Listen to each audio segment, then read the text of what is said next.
മുറിവ്. നമ്മുടെ അതിക്രമങ്ങൾക്ക് വേണ്ടി അവൻ മുറിവേൽപ്പിക്കപ്പെട്ടു. അവന്റെ ക്ഷതങ്ങളാൽ നാം സൗഖ്യം പ്രാപിച്ചു. ഈ ഭൂമിയിലെ ക്രിസ്തുവിൻ്റെ ആദ്യ മുറിവ് മറ്റുള്ളവരിൽ നിന്നുള്ള തിരസ്കരണത്തിലൂടെയായിരിക്കണം. സുവിശേഷം പറഞ്ഞു വയ്ക്കുന്നു, സത്രത്തിൽ അവർക്ക് സ്ഥലം ലഭിച്ചില്ല.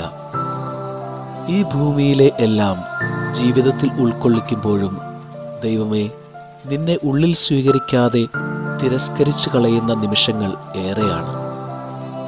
ദൈവസാന്നിധ്യമായ സഹോദരങ്ങളെ ജീവിതത്തോട് സ്വീകരിക്കാതെ തിരസ്കരിക്കുമ്പോൾ ഞാൻ ഏൽപ്പിക്കുന്ന മുറിവുകൾക്ക് മാപ്പ്.